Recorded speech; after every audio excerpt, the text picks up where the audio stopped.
di sini saya akan menceritakan sebuah novel tentang ateis yang karyanya dari Akdi Muharja. Di lereng Gunung Telaga Bodas, hiduplah seorang anak yang bernama Hasan. Hasan adalah anak yang sangat taat dan rajin dalam menjalankan ajaran agama. Hasan mempunyai seorang ayah yang bernama Raden Widarakarta. Raden Widarakarta ini adalah seorang pensiunan menteri guru. Keluarga Raden Widarakarta adalah keluarga yang sangat saleh dan taat dalam menjalankan ajaran agama. Namun, dia juga penganut ilmu tarekat atau ilmu mistik. Pada suatu hari, dia kedatangan tamu yang berasal dari Banten, yaitu Haji Dahlan. Haji Dahlan ini menginap di rumah orang tua Hasan selama 3 hari 3 malam. Tujuan Haji Dahlan menginap di rumah orang tua Hasan adalah untuk mengajak orang tua Hasan untuk berguru di Banten, yaitu mendalami ilmu mistik. Haji Dahlan ini dulunya bernama Wirantah. Entah kenapa dia mengubah namanya dengan memakai sorban, tapi itu tidak menjadi pertanyaan baginya. Sebulan kemudian, ayah Hasan memecahkan celengannya untuk keberangkatannya menuju ke Banten, yaitu berguru di sana. Sebenarnya, anak ayah Hasan ada 4 orang, yang hidup cuma aku. 3 orang lainnya sudah meninggal, dan ayah Hasan memungut seorang anak yatim dari pakmannya yang bernama Fatimah. Pada usia 5 tahun, Hasan sudah dididik dalam ajaran agama seperti sembahyang. Cerita tentang surga dan neraka sudah didengar sejak kecil, baik itu dari ibunya maupun dari pembantunya. Cerita tentang surga dan neraka itu sangat menempel di hati pikiran Hasan dan tidak pernah luntur dalam pikirannya. Pada suatu hari, ketika Hasan sudah beranjak dewasa, datanglah Hasan ke orang tuanya di Panyaredan. Lalu dia bertanya, "Bolehkah aku menganut ilmu yang ayah anuti?" Lalu ayahnya menjawab, "Boleh, Nak." Dan ayahnya sangat bahagia dan terharu melihat keinginan Hasan yang sudah lama ia inginkan. Dan ibunya pun mengalir air mata karena mendengar Hasan yang ingin menganut ilmu yang dianuti oleh ibunya itu. Sejak Hasan menganut ilmu yang ayahnya anuti itu, maka makin rajinlah ia dalam melaksanakan ibadah. Ditambah lagi, dia juga melaksanakan perintah dan ajaran yang berat seperti berpuasa selama 7 hari 7 malam, mandi di kali Cikapundang dalam 20 kali dalam 1 malam, mengunci diri di dalam rumah dalam 3 hari 3 malam tanpa makan, tanpa minum. Karena melakukan ajaran yang berat itu, Hasan pun terkena penyakit TBC. Dia dirawat selama 1 bulan di rumah sakit. Pada suatu hari, datanglah seorang laki-laki dan perempuan cantik. Perempuan cantik ini sangat mirip dengan Rukmini, pacar dulunya Hasan. Hasan terus memandanginya karena dia sangat mirip dengan pacarnya yang dulu. Pacarnya yang dulu ini bernama Rukmini. Kisah kasihnya terputus karena ayah dari Rukmini menjodohkan si Rukmini dengan saudagar kaya dari Jakarta, sehingga kisah kasih Hasan dengan Rukmini terputus. Lalu Hasan pun berjabat tangan dengan Rusli. Lalu Rusli memperkenalkan seorang adiknya yang bernama Kartini ini. Jantung Hasan semakin berdebur-debur karena melihat senyum manis dari Kartini ini. Betapa miripnya Kartini dengan Rukmini. Hasan dan Rusli memiliki sikap yang sangat berbeda. Kalau si Hasan, dia adalah anak yang rajin, sedangkan si Rusli, dia adalah anak yang sangat nakal. Lalu Hasan pun bertemu dengan Rusli untuk kedua kalinya. Rusli pun menceritakan kisah hidup Kartini. Kartini ini adalah anak yang berumur 17 tahun. Dia dipaksa kawin oleh ibunya dengan seorang rentenir Arab tua yang kaya. Lalu si Kartini ini karena dipaksa, dia pun berhenti sekolah dan dia pun menikah dengan si rentenir Arab tua itu. Saat kawin dengan rentenir itu, Kartini banyak mendapatkan pengajaran yang sangat bebas. Setelah ibu si Kartini ini meninggal, lalu Kartini melarikan diri dari rentenir Arab tua itu dan bertemu dengan si Rusli ini. Rusli menceritakan kepada Hasan bahwa sebenarnya Kartini ini bukan adiknya, melainkan dia hanya berteman dengan Kartini. Pada saat ia bercerita, lalu datanglah si Kartini. Lalu Kartini pun duduk di dekat Hasan. Lalu Kartini pun ingin berkaca. Rusli pun menawarkan Kartini untuk berkaca di dalam kamarnya. Lalu Kartini pun mau berkaca di dalam kamar si Rusli ini. Hasan pun merasa sangat kaget karena kenapa sih Kartini ini mau berkaca di dalam kamar seorang bujang.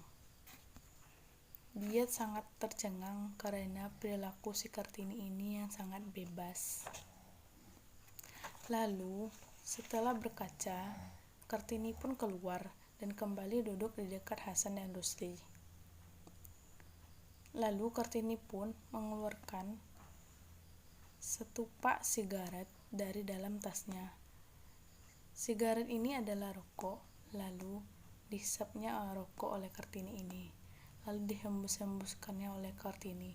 Hasan pun merasa kecewa dan tercengang karena melihat sikap si Kartini ini yang terlalu sangat bebas, dan dia menyangka ini adalah perempuan yang sangat aneh, dan selalu terpikir oleh pikirannya, kenapa sih Kartini ini mau dan menikah dengan rentenir Arab tua itu. Lalu kemudian Rusli pun mengajak Kartini dan Hasan untuk menonton bioskop. Dalam bioskop ini filmnya sangat bebas dan tidak sesuai dengan ajaran agama, jadi Hasan tidak mau mengikuti mereka berdua.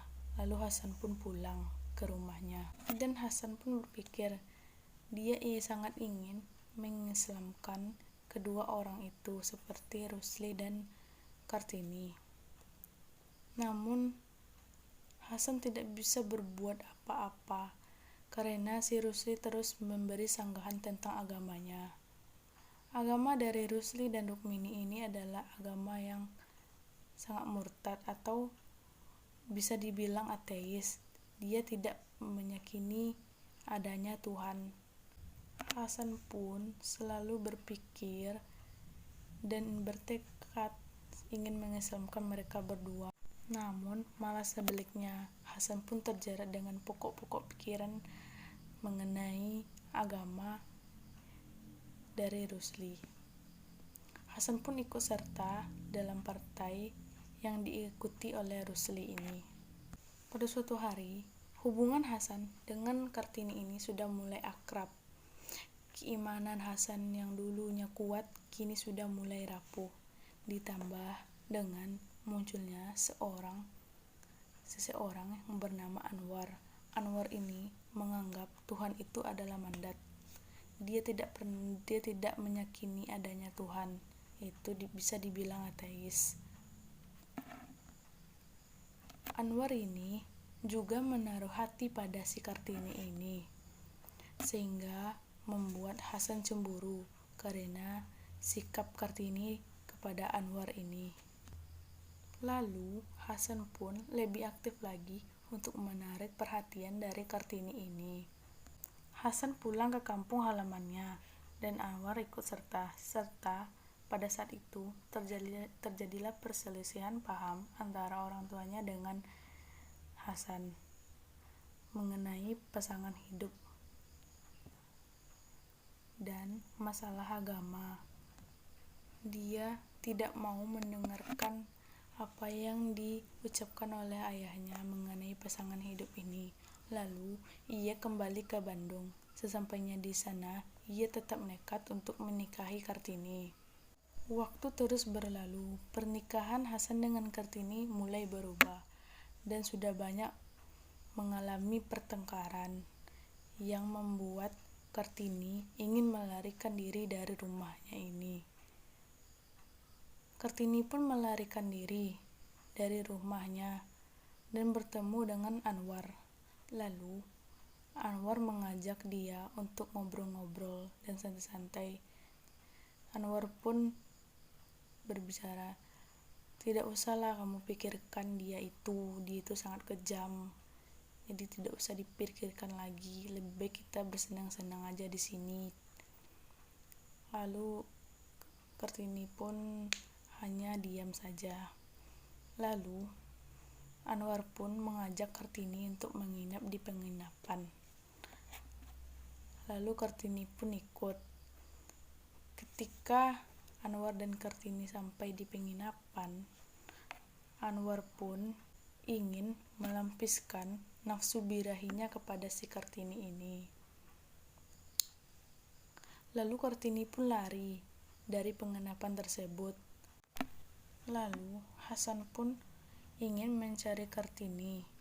Hasan pun selalu teringat dengan perkataan ayahnya yang tidak mau memaafkannya.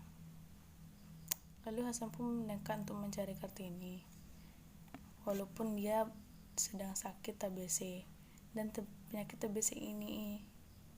TBC ini sudah semakin parah, tetapi Hasan pun tetap nekat mencarinya. Dan karena Hasan tidak kuat lagi, lalu dia ingin memutuskan untuk menginap di penginapan terdekat.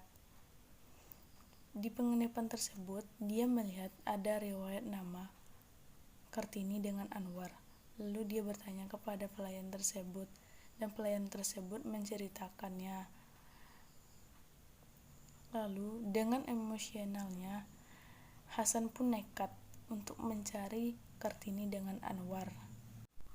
Pada saat itu, Hasan sudah menyadari dan menyesal atas kekeliruannya selama ini. Dia sudah kembali kepada Tuhan.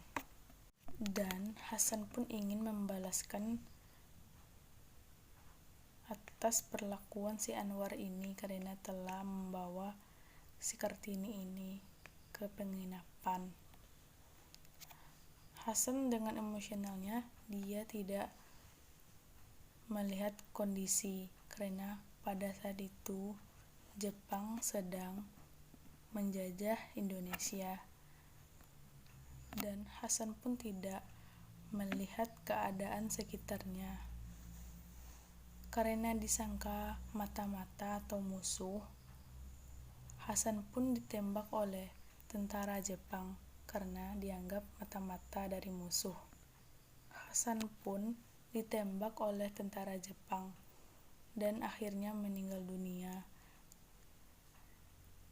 Mendengar itu, Kartini pun merasa putus asa dan dia tidak tahu lagi bagaimana caranya untuk menebus dosanya pada Hasan.